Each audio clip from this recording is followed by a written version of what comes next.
సతీష్ గారు డిపిఆర్ వచ్చినా కూడా గగ్గోలు పెట్టే వరకు కూడా మీకు తెలియలేదు. మీరు ఇప్పటికీ ఇప్పుడు 90 TMCs అంటున్నారు కానీ 45 TMCsకే మీరు కట్టుబడి ఉన్నటువంటి విషయాన్ని వాళ్ళు ప్రస్తావిస్తున్నారు. సో ఏంటి గౌరీ సతీష్ గారు? మేడం మీరే చెప్పాలి. ముందుగా చర్చలో పాల్గొన్నటువంటి సీనియర్ బీజేపీ నాయకులు శ్రీనివాస్ గారికి, అదే రకంగా బీఆర్ఎస్ నాయకులు బాలరాజ్ గారికి, హెచ్ఎంటీవీ ప్రేక్షకులకు, మీకు అందరికి కూడా నమస్కారం తెలియజేస్తూ, అదే రకంగా వైకుంఠ ఏకాదశి శుభాకాంక్ష తెలియజేస్తూ, మేడం మా మిత్రులు ఇందాక బాలరాజ్ గారు చెప్పారు, సూటి ప్రశ్న, డిపిఆర్ పర్మిషన్ కనుక అప్రూవల్ వస్తే ఎందుకు ఆ ప్రాజెక్టు మళ్ళీ ఎందుకు రిటర్న్ పంపవలసి వచ్చిందో సమాధానం చెప్పాలి. ఒక డిపిఆర్ కు 2 సార్లు పర్మిషన్ ఇస్తుందా ఏదైనా ప్రభుత్వం, లేదంటే ఒక్కసారి ఇస్తుందా? బీఆర్ఎస్ పార్టీ నాయకులు బీఆర్ఎస్ అధికారంలో ఉన్నప్పుడు ఆ మంత్రులు కానీ వారు కానీ సమాధానం చెప్పాలి. కనీసం డిపిఆర్ అప్రూవల్ లేకుండా పనులు చేసినటువంటి తెలంగాణ రాష్ట్రంలో 2 పర్యాల అధికారం ఉన్నటువంటి కేసీఆర్ ప్రభుత్వం ప్రజాధనాన్ని ఏ విధంగా వృధా చేసిందో మనందరికి కూడా బాగా తెలుసు. ఒక డీటెయిల్ ప్రాజెక్ట్ రిపోర్ట్ లేకుండా ఒక ప్రాజెక్టును కడితే, పర్మిషన్స్ లేకుండా కడితే సంబంధిత శాఖ నుంచి అది నష్టం జరిగే ప్రమాదం ఉందా లేదా అనేది మనందరికి కూడా బాగా తెలుసు, ఎంతో కొంత అవగాహన ఉన్నటువంటి వ్యక్తులుగా. అది చేయకుండా డిపిఆర్ రాకముందు మేము 90% కట్టినామని చెప్పి అబద్ధాలు మాట్లాడితే, ఒక్కటే ఏం చెప్తున్నామంటే, ఏదైతే ఉదండాపూర్ రిజర్వాయర్ దగ్గర మేము 2 సంవత్సరాల అధికారంలోకి వచ్చిన తర్వాత మేము 7,000 కోట్ల రూపాయలు ఖర్చు పెడితే ఉదండాపూర్ రిజర్వాయర్ దగ్గర గ్రామానికి రావాల్సినటువంటి R&R ప్యాకేజ్ ద్వారా 180 కోట్ల రూపాయలు వారికి నష్టపరిహారం చెల్లించినటువంటి పరిస్థితి మాదా కాదా ఈ 2 సంవత్సరాల్లో? మరి ఎందుకు మీరు 90% కంప్లీట్ చేస్తే, మీరు అంటున్నారు కదా కనీసం అక్కడ వాస్తవంగా చూస్తే కనీసం 50% కూడా వర్క్ కంప్లీట్ కాలేదు. ఇప్పుడు వాళ్ళు 2 పర్యాయాలు ఇప్పుడు రంగారెడ్డి మీద, మహబూబ్ నగర్ మీద, నల్గొండ మీద సౌత్ పేరు చూసే ప్రయత్నం చేస్తా ఉన్నారు. ఇక్కడ ఏదో మభ్యం పెట్టాలని చెప్పి ఇక్కడ ప్రజలు మభ్య పెట్టాలని ప్రయత్నం చేస్తా ఉన్నారు. ఇక్కడ ప్రజలు నమ్మే పరిస్థితి లేదు. ఎందుకనంటే బాబాసాహెబ్ చేవల్ల అంబేద్కర్ ప్రాణాయిత చేవలను ప్రారంభిస్తే ఈ 2 అటు మెదక్ కానీ, రంగారెడ్డి కానీ, మహబూబ్ నగర్ కానీ, నల్గొండ కానీ సస్యశ్యామలం అయ్యేటివి. దాన్ని రద్దు చేసి ఖర్చు చేసినటువంటి డబ్బులను వృధా చేసి ఏదైతే కట్టారో దాన్ని ఏమైందో మళ్ళీ దానికి 1,700 కోట్లు మరమ్మతులకు కావాలనేది ప్రభుత్వం అంచనా వేసిందో, నిపుణుల కమిటీ వేసిందో మనందరూ కూడా బాగా తెలుసు.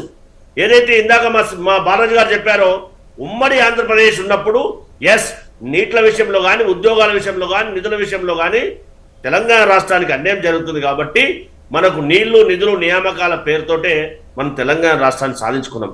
మనం సాధించుకున్నటువంటి తెలంగాణ రాష్ట్రంలో తెలంగాణకు రావాల్సినటువంటి నీళ్ల విషయంలో ఎందుకు వీళ్ళు కొట్లాడి సాధించుకోలేకపోయినో ఒక్కసారి మనం ఆత్మపరిశీలన చేసుకోవాలి. బీఆర్ఎస్ పార్టీ పట్ల వారు 2 పర్యాయాలు అధికారంలో ఉన్నప్పుడు చేసినటువంటి పనుల పట్ల అది చెప్పకుండా ఇప్పుడు మాట్లాడుతున్నట్టు అబద్ధాలు ఏవైతే ఉన్నాయో వారు సతీష్ గారు గతంలో అంటే 2023లో ఏప్రిల్లో ఏదైతే డిపిఆర్ కు సంబంధించి అభ్యంతరం చెప్పారో వెనక్కి వస్తుంది అన్న దాంతో వాళ్ళు కొన్ని అనుమతులు అవసరమైతే పంపారు. మళ్ళీ వాళ్ళకి అబ్జెక్షన్స్ వచ్చాయి. బట్ 1 year అయినా కూడా మీరు ఎందుకు మాట్లాడకుండా ఉన్నారు? ప్రతిపక్షం స్పందించి గగ్గోలు పెట్టే వరకు కూడా మీరు ఎందుకు దీనిపైన ఒక ముందుకు స్టెప్ వేయలేదు అని చెప్పేసి వాళ్ళ క్వశ్చన్. జోష్న మేడం గారు, ఏదైనా డిపిఆర్ ప్రాజెక్టు ప్రారంభించే కంటే ముందు వస్తుందా లేకపోతే 90% కంప్లీట్ అయిన తర్వాత వస్తుందా అడుగుతారా ఎవరైనా కానీ? లాజికల్ ప్రశ్న కదా, సింపుల్. ఏ కామన్ మ్యాన్ అంటే కానీ తెలుస్తుంది కదా. వాళ్ళు డిపిఆర్ అప్రూవల్ లేకుండానే పనులు చేసి మేం ప్రారంభించిన దానికి వాళ్ళు చేస్తున్నారని అబద్ధం చెప్తున్నటువంటి మాటకు డిపిఆర్ లేకుండా పనులు ఎట్లా చేశారండి? మళ్ళీ సెంట్రల్ సిడబ్ల్యూసి వాళ్ళు ఏమైనా ఆబ్జెక్షన్స్ ఉంటే అడుగుతారు, మీరు ఇంకెందుకు తీసుకురాలేదు అడిగినారు. 90% కంప్లీట్ అయినటువంటి ప్రాజెక్టుకు ఒక్కసారి డిపిఆర్ ఇచ్చిన తర్వాత మళ్ళీ దానికి సంబంధించినటువంటి సిడబ్ల్యూసి కానీ, లేక జలవనరుల శాఖ కానీ, లేకపోతే ఇంకో పర్యావరణ శాఖ కానీ మళ్ళీ క్వశ్చన్ చేసే అవకాశం ఉంటుందా? ఒక్కసారి మనం కామన్ మ్యాన్ గా ఆలోచన చేయాలి. ఎందుకంటే డిపిఆర్ అప్రూవల్ లేకుండానే వారు చేసినటువంటి పని అది. ఎందుకనంటే ఏదైతే ప్రొసీజర్ కు విరుద్ధంగా చేసినటువంటి పని. ఓకే సతీష్ గారు, ప్రాజెక్ట్ స్టార్ట్ చేసే ముందు డీటెయిల్ ప్రాజెక్ట్ రిపోర్ట్ తో అంటే ఆమోదం తెలుపబడలేదు, ఇవన్నీ పక్కన పెడితే సో మీరు వచ్చిన తర్వాత కూడా 1 year అవుతోంది. 1 year తర్వాత ఈ అంశం తెరపైకి వస్తోంది. ఇప్పటి వరకు మీరు ఎందుకు పట్టించుకోకుండా ఉన్నారు? ఓకే వాళ్ళు మిస్టేక్ చేశారు అంటే ప్రాజెక్ట్ రిపోర్ట్ లేకుండానే పనులు స్టార్ట్ చేశారనా ఇంకోట, ఇవన్నీ పక్కన పెడితే ఇది వెనక్కి వచ్చి కూడా 1 year అవుతోంది కదా. అందుకే మేమేం చేస్తున్నామంటే వాళ్ళు చేసినటువంటి తప్పిదాలు మేము చేయము, వాళ్ళు చేసినటువంటి నీటి బుడగలు లాంటి హామీలు మేము ఇయ్యలేము కాబట్టి, మేము చేయం కాబట్టి, అందుకే అక్కడ వాళ్ళు చేసినటువంటి పనులకు ఏవైతే బకాయిలు ఉన్నాయో వాటిని సుమారుగా 7,000 కోట్ల రూపాయల వరకు 2 సంవత్సరాలు మేము చెల్లించినటువంటి ఘనత. దాంతో పాటుగా అక్కడ ఉన్నటువంటి ఉదర్దాపూర్ రిజర్వాయర్ పక్కనటువంటి రైతులకు ఇందాక నేను చెప్పినట్టుగా 180 కోట్ల రూపాయలు వరకు నష్టపరిహారం చెల్లించినటువంటి ఘనత. కేంద్ర ప్రభుత్వం ఏదైతే అబ్జెక్షన్ రైజ్ చేసిందో జలవనరుల శాఖ, వాటన్నిటి కూడా నివృత్తి చేయడానికి సంబంధిత శాఖ అధిపతులను స్పష్టంగా గౌరవ ముఖ్యమంత్రి గారు, గౌరవ ఇరిగేషన్ శాఖ మంత్రి గారు ఆదేశాలు జారీ చేయడం జరిగింది. మేము ఉన్నటువంటి కాల పరిమితిలో ఖచ్చితంగా అటు రంగారెడ్డి జిల్లాకు కానీ, మహబూబ్నగర్ జిల్లాకు కానీ, నల్గొండ జిల్లాకు కానీ ఈ ప్రాజెక్ట్ ద్వారా ప్రయోజనం జరిగే అవకాశం ఉంది కాబట్టి ఖచ్చితంగా కంప్లీట్ చేయడానికి సిద్ధదృష్టితో మేము ఉన్నాం కదా. వాళ్ళు 2 పర్యాయాలు మర్చిపోయిన తర్వాత కూడా వాళ్ళు అధికారంలోకి వచ్చిన 2 సంవత్సరాల తర్వాత ఏం చేసిండ్రు, మేము అధికారంలోకి వచ్చిన తర్వాత 2 సంవత్సరాలు ఏం చేస్తున్నారు జనాలంతా చూస్తూ ఉన్నారు కదా.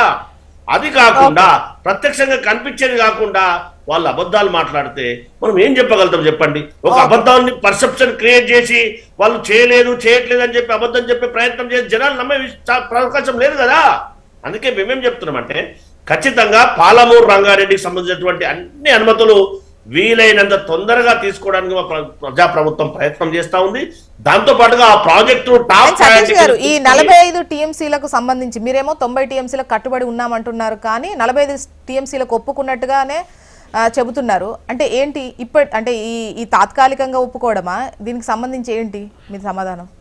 ముందుగా ఈ తెలంగాణ రాష్ట్రంలో నీటిని ఆంధ్ర ప్రాంతానికి తాకట్టు పెట్టినటువంటి గౌరవ మాజీ ముఖ్యమంత్రి కేసీఆర్ గారు మాకు బేసిజాలు లేవు, బేసిన్లు లేవు అని చెప్పి ఏదైతే కృష్ణానది పైన 500 టీఎంసీల పైచీలకు ఉమ్మడి ఆంధ్రప్రదేశ్ లో నష్టం జరుగుతూ ఉంది, మన వాటాను దోసుకెళ్తుందని చెప్పి అప్పుడున్నటువంటి ఇంజనీర్లు కానీ, మేధావులు కానీ అందరూ కూడా గగ్గోలు పెడితే గౌరవ పెద్ద ఆయన అధికారంలో వచ్చిన తర్వాత 299 టీఎంసీలు సరిపోతాయని చెప్పి ఇంటరీమ్ ఆర్డర్ వచ్చిన తర్వాత కూడా దాన్ని నిమ్మకు నీరెత్తినట్టు ఉన్నటువంటి పెద్దలు ఇప్పుడు ఉరి మాట్లాడితే ఇంతవరకు కరెక్ట్. దాంతో పాటుగా 45 టీఎంసీలు కాదు, మాకు రావాల్సింది కృష్ణానది పైన పాలమూరు రంగారెడ్డికి 90 టీఎంసీలు కావాలనేది స్పష్టంగా మా గౌరవ ఇరిగేషన్ శాఖ మంత్రి చెప్పినటువంటి ధర్మిల.